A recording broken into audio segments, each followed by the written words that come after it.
G'day gang, Simo and Ed back again, and this week we're talking about goal setting. We are indeed. How to take it from day zero to smashing your goals out of the park. This isn't a simple subject. You're going to want to stay tuned to this one.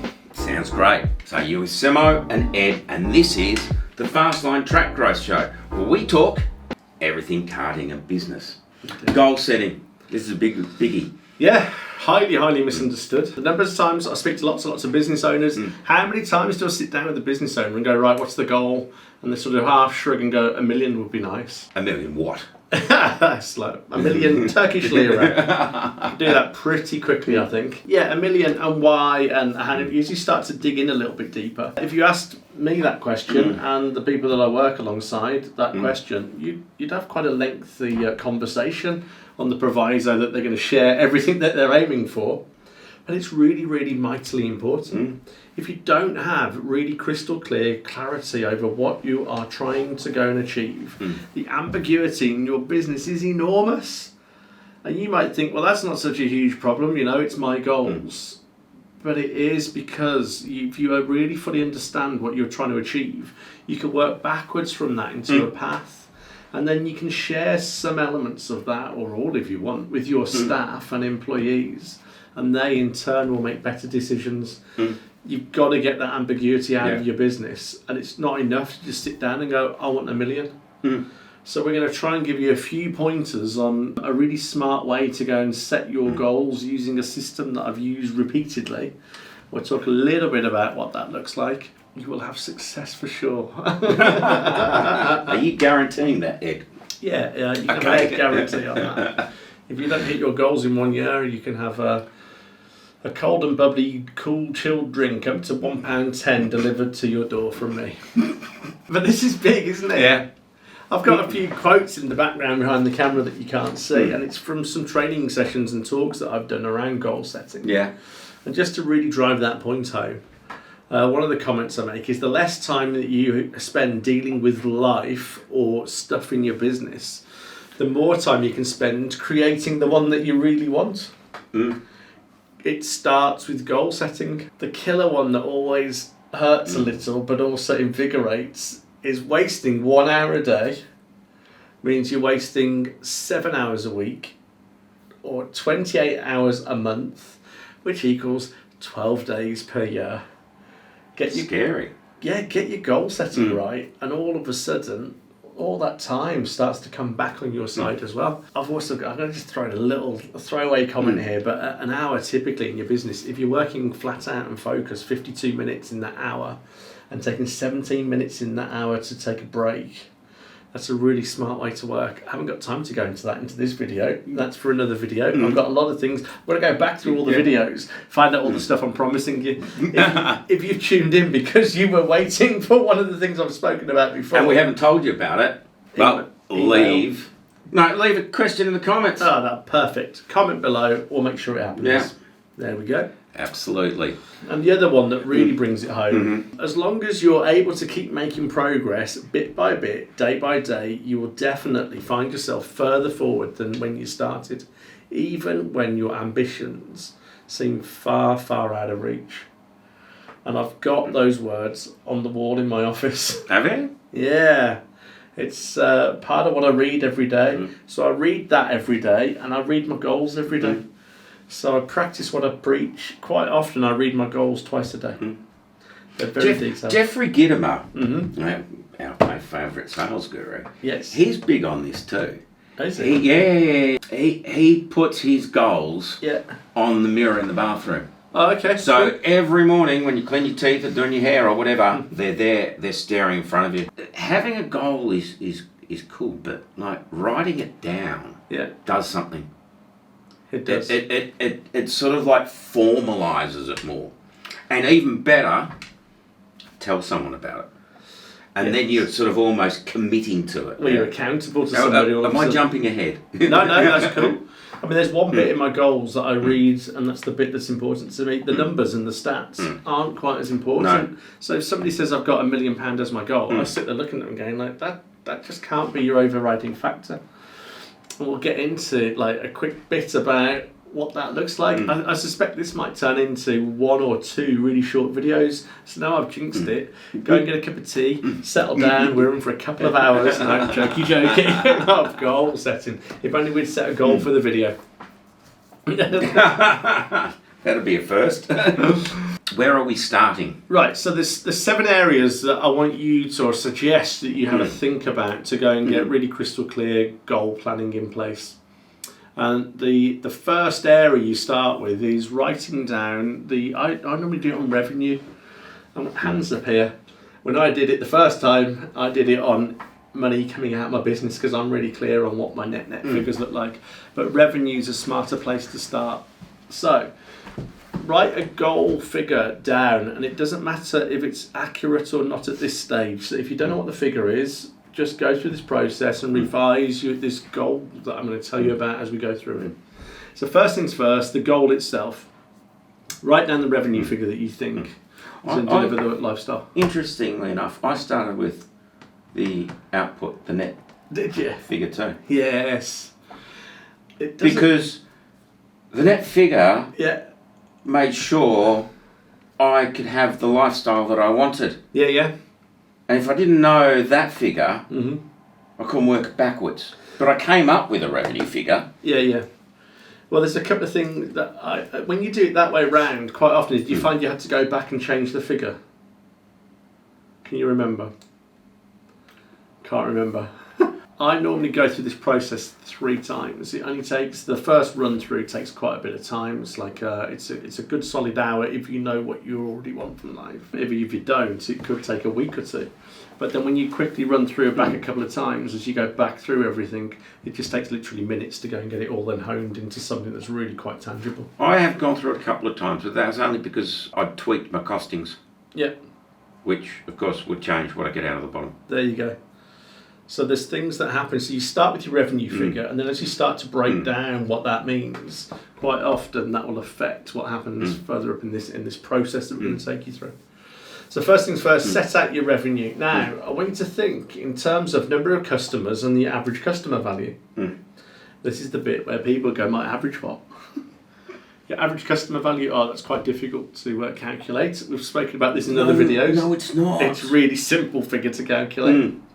It's just the total number of customers divided by... No, sorry, your total sales divided by the total number of customers. That's your average customer value. That's right. And that's it. And just take that figure. If you've got one exceptional sale, I might let you off, but I want you to resist, even if you have. It's odds and sods law that it just says that most years you'll have that one exceptional customer come through the door who will spend an absolute fortune with you. So just factor it in, don't worry about it too much, don't sweat the small stuff. So you've got your revenue figure, you know what that looks like now on a customer level. So how many customers are you getting through the door to achieve those sorts of revenue figures? That's the first place you might then go back and revisit your revenue figure, because you'll be thinking, hang on, actually we get more customers than that, or we've got less but I don't know how to do it. Now, just guard against going too small. The other thing you can do, because I'm sitting there listening to you say that, and your business, your customers basically kind of have set fees, and it's the same every month. And whereas I've got customers that might order 4 or 5 times, so there might be in a month you've got customers down track that will come once every often, and then there are ones that might come more regularly. So the other way you can look at it is the total number of sales and your average sale value. What, just multiply them out? Yeah. So I break it down that extra step. I still know, I know my average customer value for the year. Yeah. And I know I know the number of customers I have, but to be able to make those small modifications on a day-to-day basis, I find it better to look at a sales value. Okay, cool. That's a cool way to do it. Because it might take me to week 3 to realise that I'm not getting my average customer monthly spend to where you I hoped it would be. So if I do it on an average sale, that all works out. That much more works. usable. Yeah, and I just deal with sales Yeah. per day. The other thing to guard against here as well is, let's say you've got a target now, you think your revenue figure needs to be 2.5 million, right? Mm-hmm. Right, perfectly doable. And you start to write out clients times their average customer value, and you're let's say 1.7, and you're thinking, crikey, I'll never find an extra 800,000. No, leave it in. Just tell me how many customers you need and work out what that gap looks like. So just this is a chance for you to just go and reach a bit further now. You still want it to feel achievable, smart goal setting, right? But just because you don't yet know how to generate the extra £800,000 in your business, right? That just leave that goal in to start with while we work out how we're going to get you across that bridge. Next thing in there, KPIs. I get really specific. Most people watching this video are business owners, are kart track owners, right? So I know you've just come back from Scandinavia at the time of filming. They've got a relatively short year, so they've got maybe 5 months if they're lucky. And 5 to 8, depending on the severity of their winter. Okay, so they've all got 5, but it might extend that's to 8. outdoor tracks. So you want to work out there how many clients are coming in and on what date. So really get into the granular detail, and then just check back that everything's still making sense as you go down the list. And it gets even worse. Yeah. Because the first beginning bit of the season is going to be a bit slow, and then all the chunk of change is made on that summer holidays period. Yeah. You told me about one guy makes all his money in like 6 weeks or something, pretty much for the year. It's a pressure business, isn't it? Next thing after that is your lifestyle. Now this is going to take a little bit of thinking. Alright, so let's imagine for a second you achieved your £1 million, because it's always £1 million. What does it look like? What's happening? Have you got a gardener? Is somebody like cooking for you? Have you got somebody in doing the clothes? Are you working full time? What does your lifestyle look like now? What car are you driving?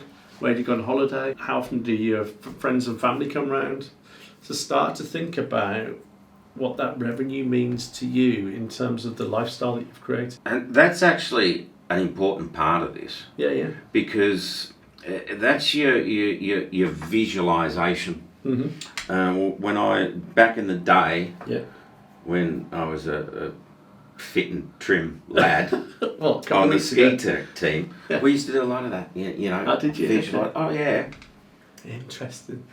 Each course visualise the whole race through, and you'd sit there. That's why you see in the skiing, you see people sitting at the top of the hill going like this. And working it all out. Yeah, you see, like I've already hinted early on in this video that I look at the figures in a lot of detail, I write them up there and they're up on my wall, right? Then I don't really focus too much on them when I'm reading my goals. I read them, but I spend more time with stuff like the lifestyle. The other thing I look at, which is the next bit, is other, as I call it, but I talk about what sort of customers I want to attract. Yeah. What sort of staff I want to have working with me. You talk about that a lot, about what sort of customers you want to attract. You tell me all I do the time. to you, don't I? Yeah. It's really important to me. You're going, I just don't want to deal with XYZ. those type of people. So it's more a case of when I wake up in the morning, I really want to go and look forward to going and meeting those people. So where we're filming at the moment is it's over 100 miles from where I live, but I genuinely, hand on heart, never wake up on the days that I'm coming down here and think, oh crikey, I've got to go and drive through a lot of traffic. I'm going, I can't wait to get down there, and I can't. To see what Simon's fucked up. We don't have time to go through all that. See what hole I've got to dig him out of today. But we do, we have fun, don't we? We come down here, and even the warehouse staff today, we're going, what on earth are you on? And I'm like, nothing, I'm just really happy to be here. And I genuinely get out of bed and think, great, I'll have to see Fastline today. And that's the customers I want to work with. People I wake up and I look and I think, wow, I'm going to see them today. I can't wait to see what they've created. I can't wait to see if we can go and get them closer to their goals. Let's go and have a look at what obstacles we're going to have to go and smash down. I just love it. So it's more important to me, and you can probably tell I'm probably more alive now around their behaviours of my clients and the people around me, my staff and my lifestyle than I'm about the specific numbers, because the numbers will happen. We do some exciting and crazy shit. We do. We're off to Dortmund again in January. Yeah. That'll be interesting. Anyway, we don't want to go into too much about the nonsense we get up to. And the next bit on this first block is your deadline. Yeah. Put a date on it. Right, now then. It's really important. It's not really important. It seems to help better to work on a calendar basis.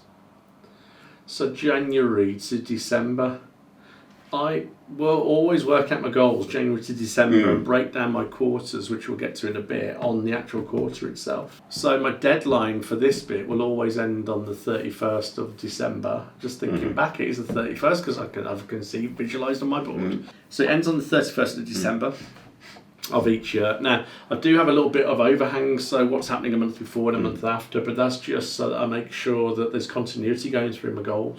But I spend the bulk of my time working out what's going to happen from sort of mid-November, because I tend to do my goal setting in October for the next year. Yeah. So then there's a couple of weeks to embed some stuff in, and then I'm off. But it really starts to motor on from end of December and right through the year. So put a deadline on these. Ideally, you want it to be 12 or 13 months. You know, too many people leave their goal setting till the last minute. It's and if you do a financial year, don't leave your goal setting for the Christmas break. No, worst time ever. Because you trip down on tryptamine from the bloody turkey. You're full of booze. You're trying to digest turkey. You've got all the relatives you want to see, all the relatives you don't want to see. You're trying to remember who bought what and thank everybody, and you're thinking you're getting quality time thinking about your business. You're really not. No. Get it done in October, I feel, is the latest. And if you haven't got a plan, it's now. You start now. So we're sort of, where are we? End of June, just coming into July. Just start now. July, August, September, first quarter. October, November, December, second quarter. Write them down, and you can probably go through the whole year. But I'd revisit in October and then start to realign my calendar so that it's just working. Just seems, I think the human body for some reason just seems to be set up psychologically. I mean, we did this today on my goals this morning. Do you know, I've already forgotten. There's been so much going on today. You know, we're nearly 6 months in, and we've fallen a tad behind. And it's sort of like the discussion was, right, well, what is it we have to do to nudge it and get it corrected? You know, and doing it now, I've got 6 months to correct that. Yeah. Blip. And that's not a lot of stuff, really, is it? I mean, crikey, off the top of my head, it's going to be about 600 phone calls between now and Christmas, which is nothing when you consider. Well, that gap Yeah. is 2 extra phone calls for the rest of the year. A day. A day. 2 extra phone calls. Yeah, exactly. And that will get everything where it needs to be. Yep. Aye, awesome. Now, I did promise you a short video, which somehow got to about 20 minutes, I reckon. So I don't know how that happened. The next video will be shorter, but actually it's a smart place to stop there, because if you spend a little bit of time thinking this week around your revenue and clients and average customer value, and start thinking about what that looks like in terms of numbers of clients for you by date. So particularly if you're a seasonal business, that'll fit in really nicely. If you're one of those businesses that can just grow exponentially, then fantastic. You can just do it for a whole year, but you can break it down to something that's meaningful. Think about the lifestyle. To start to really think, you know, it's all great having a big house. I mean, I've downsized, like my really big house, that people are going, that's a lovely house that was, and it was. But what my friends didn't realise was all the stuff that comes with that, and the extra cost and all the stuff you have to manage. But it's really important if you're going to do that. And me and Debs realised we didn't actually like that, so we downsized. And then as you start to think about who the people you want to work with, what customers you want to attract, what staff you want to work with, these are really smart goals, and put a deadline on it. Yeah. And sometimes these things just seem to fall into place. Do they? I don't think they do, but they just seem to. I think if you write them, the goals will have it really clear and get the ambiguity out of the way. I think it guides you, and then you look back and go, well, that just happened. Well, I know you goal set. I know. I don't think it just happens. I'd agree with you, but it's just lately. I mean, we've had 2 key people fall into the organisation, and I'm really excited. We nearly had 3. And it could have been the absolute dream team. But, you know, when I really think about it, the 2 people we put on, I have been speaking to them for years. Yeah. The timing's perfect. And so has the 3rd one. And it all seemed to just go, boom. Well, interestingly, it's come at just the right time as well. Yeah. But I think goals work like that. I mean, it's a bit woo-woo, but you write them down. I'm not quite into things like The Secret and all that. I sort of get it, and there's a bit to it, but there has to be massive action on top of your goals.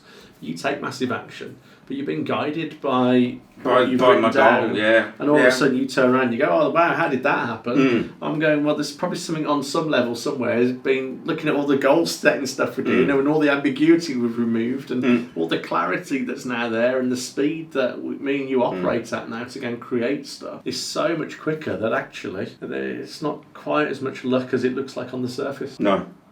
No. It's a good point to stop then, isn't it? Yeah, it is. So, it's goodbye from me. Cheerio from me. And we'll see you next week.